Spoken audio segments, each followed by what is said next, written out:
Shocking details are surfacing about these two parents, blamed for holding their three daughters captive in disgusting conditions inside a Tucson home.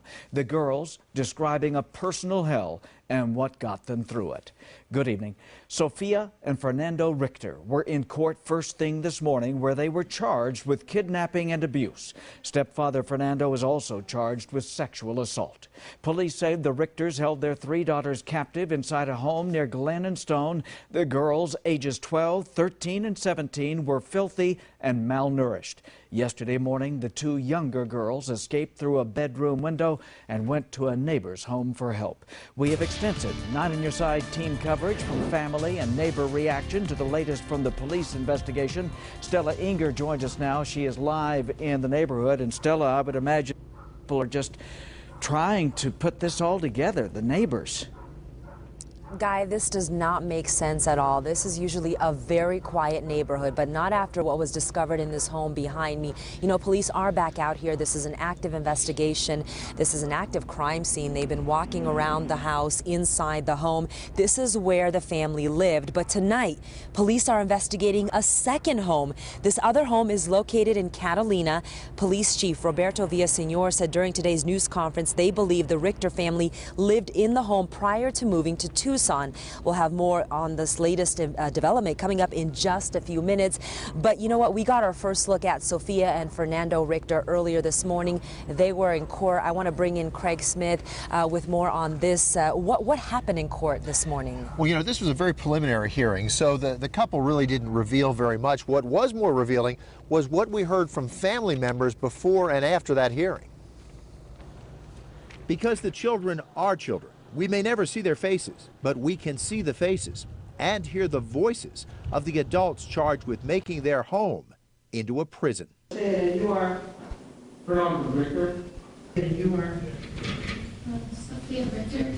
Sophia Richter's sister Michelle says Sophia was devoted to Fernando Richter, but the family found him abusive. She says the family went years without seeing the three daughters.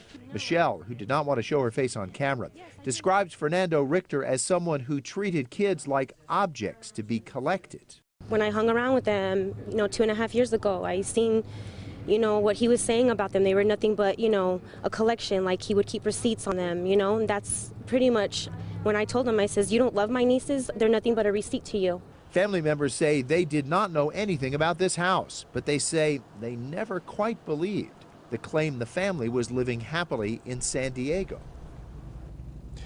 Now, we also heard from a man at court who claims he is the man who fathered Sophia's now 17-year-old daughter. He said he never really tried to claim any sort of parental rights, but the interesting thing he said is that when she tried to collect child support from him, she backed off from that effort when he learned that she could be forced to grant visitation rights. Wow, it's just amazing. It's not the family's fault by any means, but that nobody really pressed the issue to see these kids. Well, what they say when we talk to them is that it just didn't seem quite right, didn't quite add up, but by no means did they suspect anything like we now hear about now. Oh, it's just terrifying. All right, thank you very much for that, Craig.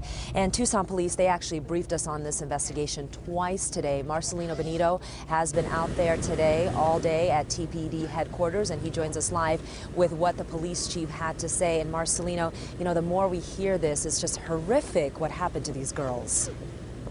Absolutely, Stella. I can tell you TPD has been working this case nonstop since yesterday morning. Today, they actually spent most of the day interviewing family members and the girls' biological fathers. And as Craig alluded to there, most of the family didn't even know they were here. They thought they were in California and San Diego. Now, the chief also talked a lot more at length about the alarm system in place to keep them at that home. They had 24-hour, 7 days a week video surveillance, music, loud music and static, sometimes 24 hours a day as well, blasted into their bedrooms. When they had to go to the bathroom, sometimes they'd be given an option to do so. Other times they'd be forced to go in the closet. Now, we also learned a tidbit from Chief Villaseñor about how the 17-year-old, when she was found in the house, how she reacted when police showed up. The police chief explained it as if she had no idea, that she was surprised. She seemed in shock that someone had actually found her. Now, police described the girls as dirty and malnourished, and here's why. They were given somewhat of a goulash, is the way they describe it. Oftentimes it was like a noodle-based food with whatever thrown into it, sausage, meats of some kind, and a lot of oil. And then maybe later in the day they'd be given some fresh fruit or something along that line to eat, and then bread. Now, just in the last few moments, we've confirmed some new information with Tucson police, more about the squalor that these girls were facing. We know they were fed from 5-gallon buckets of noodles that were kept in the fridge. Police also collected jugs of dirty water and dirty plastic plates that had mold on them inside that house. The girls told police that they report being whipped numerous times with hands, spoons, and wires until they bled. We also learned that the Tucson Police Department, inside several closets in the house, found urine and vomit-soaked bedding. And perhaps one of the most troubling details that we've learned tonight, Stella, is that you heard the chief talk about the ductwork that was taped off. We're learning that that was actually taped off because the parents did not want any foul odor or any smells coming from the children's bedrooms to come into the master bedroom. So a lot of what we're hearing, as you mentioned at the top, Stella, is just disturbing and horrific. All right, Marcelino, none of this makes sense at all. Why would anyone do this? I have no idea. This is sickening and disgusting. We're running out of words, really.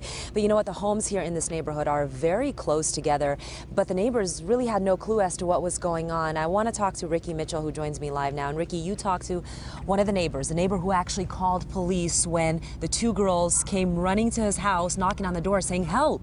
Yeah, Stella, they were basically banging, he tells me, on the windows, on the doors, ringing the doorbell, anything to get his attention. But before this, he really had little interaction with his neighbors. He said occasionally he heard loud music coming from the home, but other than that, he did not talk to them at all until yesterday morning. Philip says the girls were unkempt and at first were frantic and distraught, but after a while they started to relax. Considering what had happened, they were quite, very vivacious young girls. Philip asked us to only use his first name and not show his face on camera. He says the girls told him they escaped through a window when their stepfather tried to break down their door. When police arrived, they asked Philip to look after the girls while officers searched the home. Philip says the girls told him they missed going to school and couldn't remember what grade they were in. They were telling us the subjects they liked in school, and they were looking at our books. "Oh, we wish we had known you earlier. You could, help us with our reading." Yeah, and Stella, Philip even told me that these neighbors were very secretive. He only saw them occasionally leaving their home. And besides yesterday morning, he didn't even know that children lived in the home. Oh my gosh, we are glad that they are safe tonight. Ricky, thank you very much for that. All right, I want you to take a look at something just to put into perspective for you. Look at this home behind me. Being out here, you would never be able to tell that there was such a dark secret, a nightmare going on in that home. It's nice. You see 2 red chairs, a plant, but like I said, there was a very, very dark secret inside that home. The good news is, though, those 3 girls are safe tonight. We are, of course, staying on top of the story. We'll be bringing you more tonight at 10 o'clock. For now, I'm going to send it back to you, Guy. All right, Stella, thank you. As we mentioned off the top of the newscast, police are now investigating a second home connected to this case located in Catalina. Not on Your Side's teen coverage continues now with Corey Marshall live in our newsroom. Yeah, Guy, police believe the Richter family lived in this Catalina home prior to moving to Tucson. We went inside the home and spoke to the current renter, who says in the last 24 hours his home has turned into a full-scale investigation. From the outside, it's a cookie-cutter Catalina home. Inside, strange holes on the wall. Right here, they said something. Markings on the door. There's just patches here. If they said some kind of latch lock security device. And super sensitive security devices. There were these battery ones on all the windows. They fell off, but you barely. Shed light on a much different story. Mario Brogdon moved into this Catalina home with his wife and 3-year-old daughter in October. They felt safe until last night. That's when he says Tucson police detectives knocked on their door. And then they did tell us, oh, there was a hostage situation, and just put it all together. Brogdon says police focused on these 2 front rooms, one which is his 3-year-old's bedroom, the other set up for a baby on the way. For this to happen in one of the rooms where your daughter sleeps, it has to kind of pull at your heartstrings a little bit too. Yeah, it's like, so we were talking about last night, my wife and I, like, it happened in our house. This is our house. Now, we also spoke with the Richter's former Catalina neighbors. One couple tells us both Sophia and Fernando came over during a party they threw several months back. They say the Richters never said they had any children. They never saw any children outside the home. Neighbors say they didn't even realize the Richters had children to begin with. In the newsroom, Corey Marshall, KGUN-9 on your side. Thanks, Corey. Just to recap what we know about this story as it's unfolding by the minute. The imprisoned girls, ages 12, 13, and 17, lived in squalor and were kept isolated. Their mother and stepfather are facing multiple counts of kidnapping and child abuse. Police say the girls were under 24-hour video surveillance and even had to use special signals to indicate when they had to use the bathroom.